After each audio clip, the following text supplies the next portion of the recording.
Bom dia, boa tarde, boa noite. Na Feira de Ciência, somos o grupo que ficou responsável pelo tema Histologia. E para começar, irei fazer uma breve introdução sobre o assunto. A histologia é um ramo da ciência que estuda os tecidos, que são um conjunto de células especializadas. Atualmente, a histologia animal está dividida em tecidos epitelial, conjuntivo, nervoso e muscular. E este iremos caracterizar a seguir. Bom dia, meu nome é Ana Carolina e eu vou falar sobre tecido epitelial. Bom, o tecido epitelial caracteriza-se pela presença de poucas matrizes extracelulares e células justapostas, ou seja, são aquelas células intimamente unidas. Bom, o tecido epitelial caracteriza-se por apresentar células unidas e com poucas matrizes extracelulares entre elas. Nesse tecido são encontradas células responsáveis pelo revestimento de superfícies e pela secreção de substâncias. Essas células possuem formatos variados, no qual é geralmente acompanhado pelo núcleo. Em células com formatos cúbicos, por exemplo, o núcleo tende a ser esférico. Já em células achatadas, o núcleo apresenta-se também com formato chato.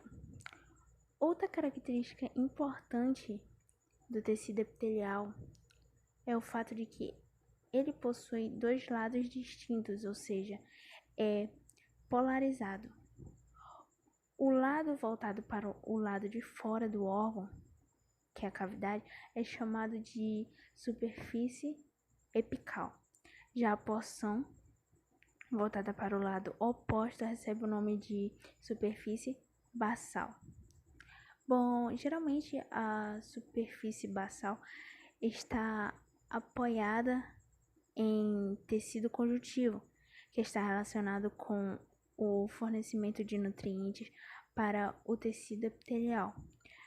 Como a maioria dos epidélios não apresentam vasos sanguíneos, a única forma deles conseguirem seus nutrientes são por meio dos capilares presentes no tecido conjuntivo subjacente. E outro ponto que merece destaque é o fato de que o tecido epitelial possui algumas especializações, funções intercelulares que permitem a adesão e a comunicação entre as células. Além disso, a superfície das células epiteliais podem conter especializações como microvilosidade, eu acho que é assim que se fala, que são pequenas projeções de citoplasma, cílios e flagelos, que aumentam a superfície de contato e facilitam a movimentação de partículas. Importante citar que a epiderme, uma das camadas que formam a pele, é constituída pelo tecido epitelial. Isso é importante. Bom, eu vou falar um pouco sobre as funções do tecido epitelial, né? Bom, por ele apresentar, células bastante unidas, o tecido epitelial atua principalmente como uma barreira, garantindo proteção contra micro-organismos e contra perda excessiva de água e além de proteção mecânica. O tecido epitelial atua ainda na formação de glândulas, as quais exercem diversas funções no nosso organismo, como, por exemplo, a glândula sudorípara, eu acho que é assim que se pronuncia, que ela produz suor, que permite o controle da temperatura corpórea. Bom, o tecido epitelial de revestimento, vamos falar um pouco sobre isso? Bom, eles podem ser classificados de diferentes formas, de acordo com a quantidade de camada de células e com o formato das células também. No que diz respeito às camadas de células, o tecido epitelial pode ser dividido em 3 partes, que são simples, que apresenta apenas uma camada de células, a segunda, que são estratificado, que apresenta múltiplas camadas celulares, e o pseudoestratificado, que apresenta apenas uma camada de células. Entretanto, possui uma característica que dá a falsa impressão de que possui várias camadas celulares. Isso ocorre também porque as células possuem tamanhos variados e a localização do núcleo é diferente em cada célula. Bom, o tecido epitelial de revestimento pode ser ainda classificado de acordo com o formato das células. Com isso, temos, como podemos ver na terceira imagem, temos epitélio cúbico, que são tecidos com células em formato cúbico. Segundo, epitélio colunar, que são tecidos com células alongadas. Terceiro, epitélio escamoso, que são tecidos com células achatadas, que lembram azulejos. E a quarta e última, que é epitélio de transição. Bom,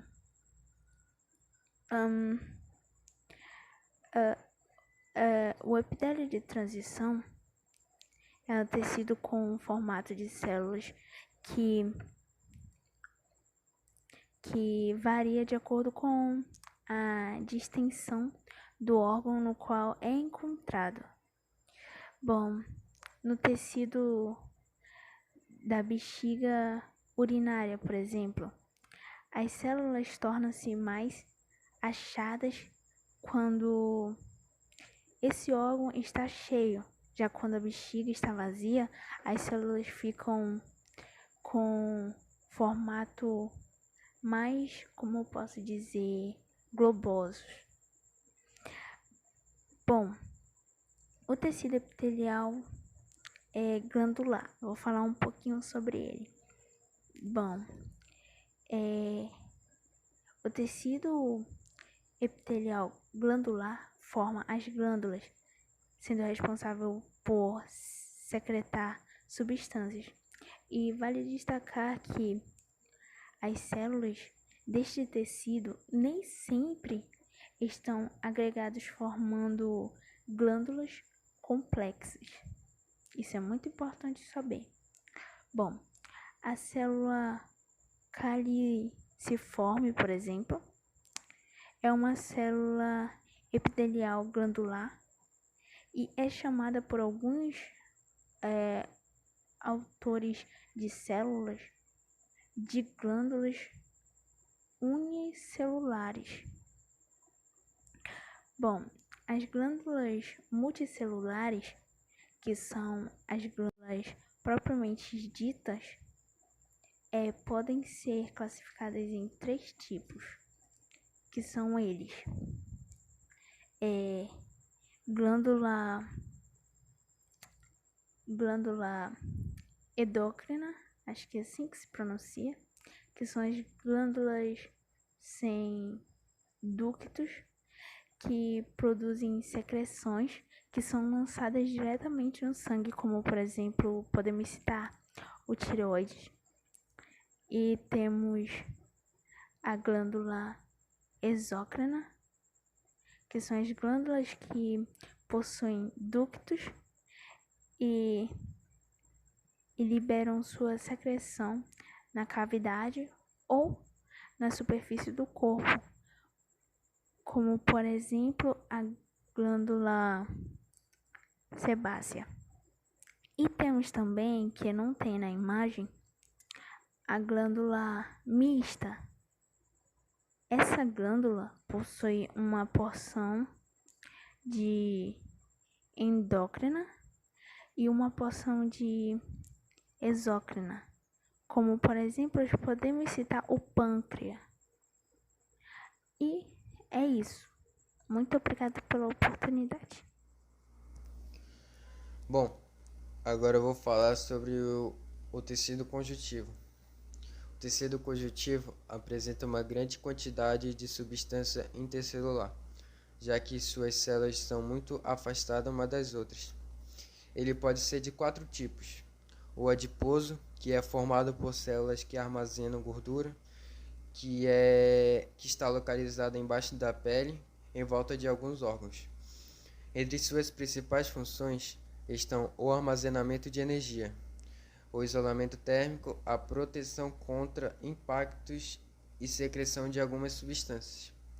O cartilaginoso, que é resistente e flexível, ele está presente em órgãos como nariz e a orelha. Amortece impactos na coluna vertebral e reveste as articulações. Agora, o ósseo, que tem como função a sustentação do corpo. A sua rigidez se deve à presença de sais de cálcio na sua substância intercelular. E o tecido sanguíneo, que é um tecido líquido que forma o sangue. Ele é constituído por células que atuam na coagulação, no transporte de oxigênio e na defesa do organismo. Começando sobre o sistema nervoso. Qual a função do sistema nervoso primeiramente? O sistema nervoso serve para que possa haver uma comunicação entre os estímulos do meio externo para os órgãos do corpo, ou vice-versa, como por exemplo uma pessoa sentindo frio ou calor. Nesse caso, o frio e o calor são estímulos externos, que são identificados pelos neurônios receptores da pele, que mandam sinais para o sistema nervoso central. Falando nisso, o sistema nervoso é dividido em dois: o sistema nervoso central e periférico, onde que o sistema nervoso central é formado pelo encéfalo e pela medula espinhal, e o periférico formado pelos nervos espinhais, composto por 31 pares, e cranianos, composto por 12 pares. No sistema nervoso periférico, há nervos que possuem certas funções. São eles os nervos aferentes, ou sensitivos, nervos eferentes, ou motores, e nervos mistos, em que os nervos aferentes mandam sinais do sistema nervoso periférico para o sistema nervoso central, como no exemplo já falado de uma pessoa sentindo frio ou calor. E diferentemente dos nervos aferentes, os nervos eferentes são os que mandam mensagens do sistema nervoso central para o sistema nervoso periférico, tanto como no exemplo uma pessoa caminhando, onde é mandado um sinal do sistema nervoso central para o periférico, que será mandado para os músculos da perna para que haja movimentação e essa pessoa possa andar. Outro tipo de nervos são os nervos mistos, que possuem tanto a função de um nervo aferente quanto a de um eferente. O sistema nervoso possui 4 tipos de neurônio, sendo eles multipolares, bipolares, pseudo-unipolares e unipolares, onde que os multipolares possuem vários dendritos e um axônio, e os bipolares possuem apenas um dendrito e um axônio. Os pseudo-unipolares possuem um prolongamento que se divide em dois, formando um axônio e um dendrito, e os unipolares possuem apenas um dendrito. O sistema nervoso periférico é dividido em sistema nervoso somático e sistema nervoso autônomo, onde o sistema nervoso somático é relacionado com os movimentos do corpo feitos de maneira voluntária, como os movimentos que ocorrem nos músculos da perna ou do braço, que são controlados conscientemente. Já o sistema nervoso autônomo é relacionado com o movimento involuntário do organismo, como os movimentos dos músculos cardíacos, que não são controlados conscientemente. O sistema nervoso autônomo possui na maioria dos órgãos dois nervos, que funcionam como antítese, onde que um estimula o funcionamento do órgão enquanto o outro inibe esse funcionamento. Por isso, ele é dividido em parasimpático e simpático. em que o sistema nervoso autônomo parasimpático é o que estimula essas funções, o sistema nervoso autônomo simpático é o que inibe elas. Olá, eu sou o Marci Clay e eu vou explicar sobre os tecidos musculares. Este tipo de tecidos permitem executar movimentos, tanto involuntários quanto voluntários. E tais tecidos são formados por células fusiformes, denominadas fibras musculares.